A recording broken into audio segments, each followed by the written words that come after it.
2001 A Space Odyssey. Part 1, Ancient Night. Chapter 1, The Road to Death. Very little rain had fallen for a long time, for at least 10 million years. Here in the place that one day would be called Africa, the man-apes of the grasslands were fighting a battle to stay alive, and they were not winning. About 50 of them lived in caves on the side of a small dry valley. There was a stream running down the middle. If the weather was very hot, its water dried up and the man-apes were thirsty. When the first light of morning came into the cave, Moonwatcher saw that his father had died in the night. He did not know that the old one was his father, because he did not know what a father was. But he felt a little anxious as he dragged the dead body out of the cave. Outside, he did something that no other animal in the world could do. He stood up. Moonwatcher was bigger than the others in his group. He was nearly 1.5 meters high, though very thin because of the constant hunger. His hairy body was halfway between ape and man, but his head looked quite human. His forehead was low, but there were signs of intelligence in his eyes. As he walked down the slope, the rest of the group saw him and began to come out of their caves. They moved towards the stream for their morning drink. Moonwatcher walked on until he found a small bush. He left the body there, knowing that animals would do the rest. He never thought of his father again.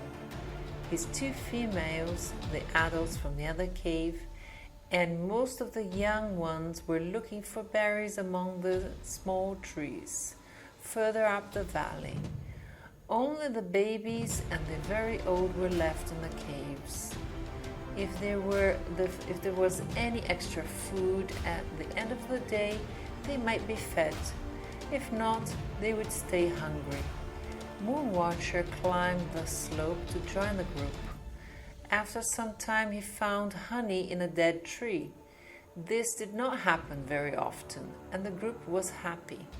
Of course, they also collected a number of bee stings, but they hardly noticed these.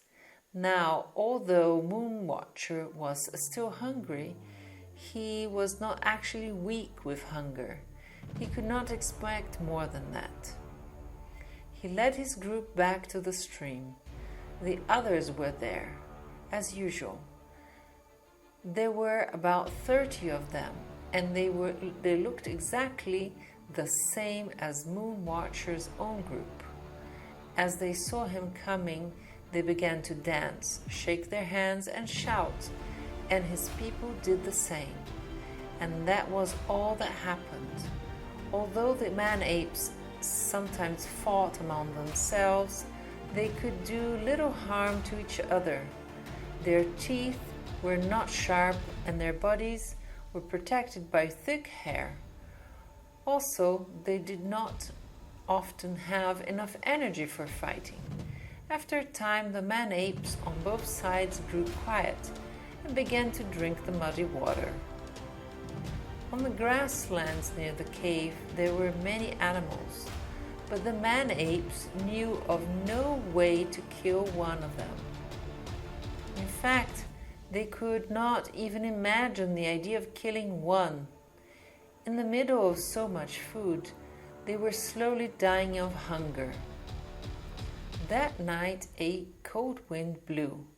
Moonwatcher hardly moved when the screams came from one of the lower caves. He knew that what was happening before he heard the sound of the leopard.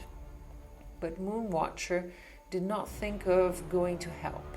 He lay quietly as all the others did. Later he went outside and sat on a rock.